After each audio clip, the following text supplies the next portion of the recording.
Imagine waking up to a world where everyone over the age of 13 has mysteriously vanished by a deadly virus. It's just kids left in the world and they have to deal with the vampires who enslaved them. Our story starts by a normal day as people are seen going about their days, walking through the city on chilly winter night. We saw suddenly the adults start to fall on the ground by heart attack, following by a car crash, and the plane crashes onto the ground. All of them now having collapsed with the society the world had known until today. Then we saw a strange vampire strides down the streets of Tokyo, taking in the aftermath of the events that had just taken place. Through the kiosks, a group of kids led by Mikhail Haikya, our story protagonist, and can be seen running through the streets with the terrified dogs barking. While they're running, they can hear an announcement that explained what exactly had happened. It spoke of a warning to the rest of the human race, blaming their foolishness for the spread of the virus, saying that it was only inevitable that the entire race would perish, directing them to a playroom. Mika, our second protagonist, slams open the door only to see the orphanage director lying on the floor. Haikuya moves his gaze along to window where a vampire can be seen shattering the glasses with extreme ease as he walked in. Much more terrified, the kids now huddled together in a corner. On the highway, a number of green trucks can be seen carrying children, Haikuya and Mika among the lot. Sitting close together, Haikuya looks down at a smaller boy who trembles against his touch. 4 years later, young children are seen forming lines, walking out of a tunnel-like system. We see Haikuya and Mika confirm their identity and walk beside each other. A girl can then be seen sitting down as a pipe is inserted into her neck, drawing her blood.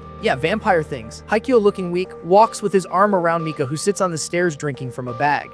Displeased with the taste, Mika scowls while Haikuya crushes his packet. Concerned, Mika asks if Haikuya will drink it, and Haikuya responds that he can't drink this disgusting piece of crap. Haikuya tells Mika to stop doing what they said. Mika stands up, insisting it wasn't that bad. Haikuya, shocked, asks if Mika is serious. Mika argues they wouldn't be killed and could live with their family, questioning if that wasn't enough before tossing his packet in the bin. Haikuya retorts that he's not their livestock and throws his packet at Mika, who easily dodges, telling him not to be so stubborn. 2 children are seen drying on the ground. Haikuya shouts as a pair of hooded vampires approach, one stepping on a child's hand and the other kicking another aside. Enraged, Haikuya attacks one, who easily dodges. Mika, trying to explain his behavior, apologizes for him. The vampire then holds Haikuya over the edge of the walkway, ready to drop him. Haikuya looks down at the clearly long fall as the vampire puts his hand out, fully concentrated, only to be disrupted as 7th progenitor and noble, Farid Bathory, arrives. The vampire holding Haikuya finally tosses him. Haikuya questions whether Farid is a noble, which is confirmed when Mika cheerfully greets him as Lord Farid.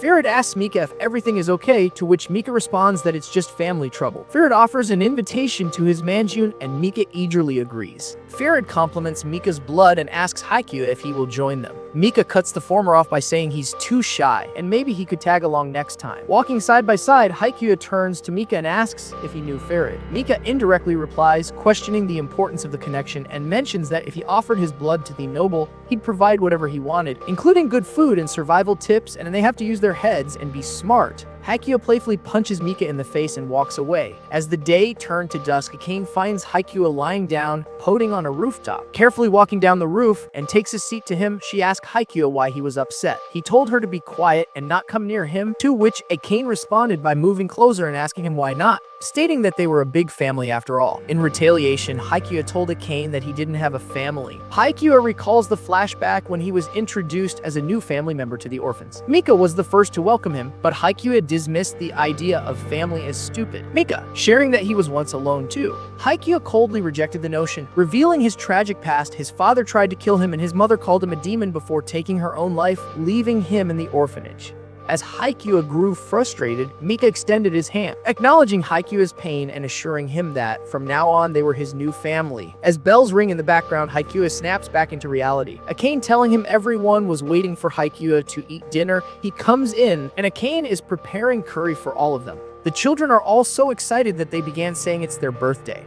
Akane reminds them all to be sure to thank Mika later. The children dig in, but Haikuya refuses to eat, knowing what was involved in getting it. That night, Mika returns quietly into their house. Haikuya hears his creaking on the floorboards. They chat briefly and Haikuya says he will give his blood next time, but Mika insists that no one wants his nasty blood. Mika breaks into tears for a moment when he tells Haikuya that he gives them hope. Then they go back downstairs. While they eating, Mika gives Haikuya the gun he stole from Farid and tells Haikuya to build up his strength. They chat and Mika suggests that they escape from this world. Akane hears them and comes down the stairs to see what they were doing. Excited, Mika pulls out the map that he stole and tells Akane to wake everyone up. The children sneak through the sprawling underground city. At one point, a vampire guard hears them, but they hide in a grate and manage to avoid detection. They come into view of the exit of the city and walking with the assurance that they have made it, but Farid steps out from beside the gateway and basks in their expressions of shock and disbelief. He comments about how he loves this game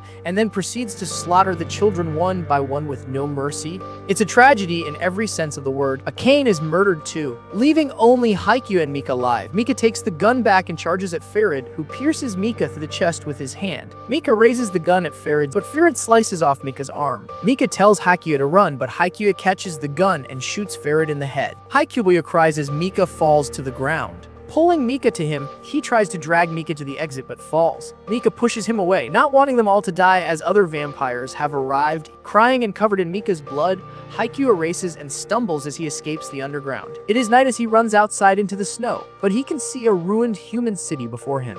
He struggles and is eventually come across by Guren and his aides, Yukimi and Sayuri. Guren calls him a guinea pig of the Haikyuu orphanage and tells him he will be useful for fighting the vampires. Haikyuu cries and says that's what he wants. He hugs Guren so tightly that he eventually knocks Guren over, leaving him baffled. 4 years later, 16-year-old Haikyuu walks the ruined streets above ground in his military clothing. Haikyuu recollects the time with the other orphans that made up his family. He remembers them all happy together in the vampire city before the memories come to him and end in that nightmare.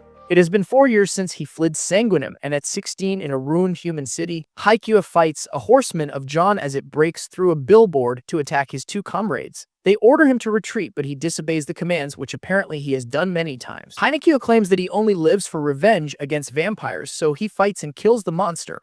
In exchange for disobeying order, is suspended and punished by being sent to school. During class, Haikyuu mumbles to himself about having to be here, which irritates the teacher. A cute girl called Shinwa Haraji pokes him from behind and makes him read the note she wrote, having been assigned as his surveillance officer. It states he must behave, and she informs him that he will not be able to return to the army until he cooperates and makes a friend. Haikyuu recalls meeting Guren on that winter night 4 years ago after escaping the vampires.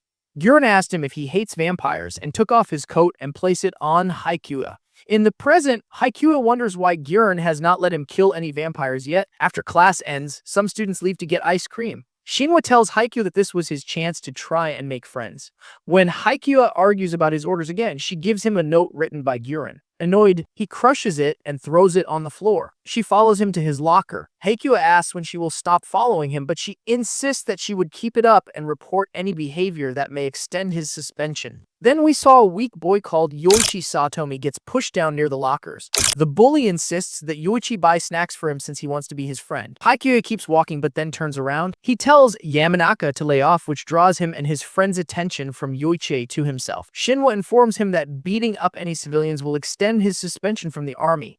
While Haikyuu is distracted, the bully punches him in the face. Haikyuu is next seen carrying the drinks, while Yoichi carries a large bag of bread and snacks. Haikyuu picks a fight with Shinoa by raising a can aggressively. Yoichi says that he wants to become a soldier in order to avenge his sister, who was killed by a vampire while protecting him. Yoichi explains that he failed the admission test to get into the Moon Demon Company. Hearing this, Haikyuu is ticked off even more at Guren. He advises Yoichi against joining the army, calls him a weakling that would only be in the way, which nearly makes Yoichi cry. A drink Haikyuu gave him falls off on the ground. Shinwa turns and grimaces before suddenly an explosion occurs at a building a block or so away. Sirens go off with the alert that a vampire has escaped a laboratory. The warning system repeats the message that everyone must flee to safety and should not approach the vampire. Shinwa orders them to go to safety while she contacts the Moon Demon Company, but Haikyuu states he will kill the vampire in order to prove himself. He steps on one of the cans as he runs back into the school. Shinwa calls him an idiot when the can he stepped on sprays at her and Yoichi, heeding to acquire his sword and a gun from his locker. Haikyuu enters into him where he finds the escape to a classroom where the is a vampire. She is a small, starving, and underweight with her ribs visible. She attempts to drink the blood of a female student on the teacher's desk. The two fight where the vampire is very agile and able to avoid Haikyuu's sword strikes and attacks with her nails. As the vampire moves to bite into the girl, Yoichi appears and tackles her from the side. When she strikes at Yoichi, Haikyuu intercepts her with the sword. Haikyuu and the vampire continue fighting, and she grabs Haikyuu by the throat and jumps out of the window with him. Tree branches were destroyed but cushion him in their fall, but Haikua has managed to stab the vampire through the adamant. She tells him he was close, but before she killed Haikua, the Moon Demon Company arrived and Gurren pierces her heart with his cursed blade before she gets the chance to carry out her threat. He kills the vampire and she dissolves into embers with her clothing left behind. The rest of Gurren's squad stand behind him. When Haikua asks Gurren to let him into the company, Gurren refuses, citing Haikua's lack of teamwork. Just then, Yuichi jumps down from a walkway but stumbles and crashes into Haikua, causing him to hit his head and faint. Yuichi, worried, hugs Haikua and cries. Shinwa points out that Gurren will now have to keep his promise since Haikua managed to make a friend after all, much to Gurren's shock. Yuichi greets him and Shinwa informs the two boys that the army also approved of Yuichi's self-sacrifice for his friend, so the both of them have been accepted into the Moon Demon Company.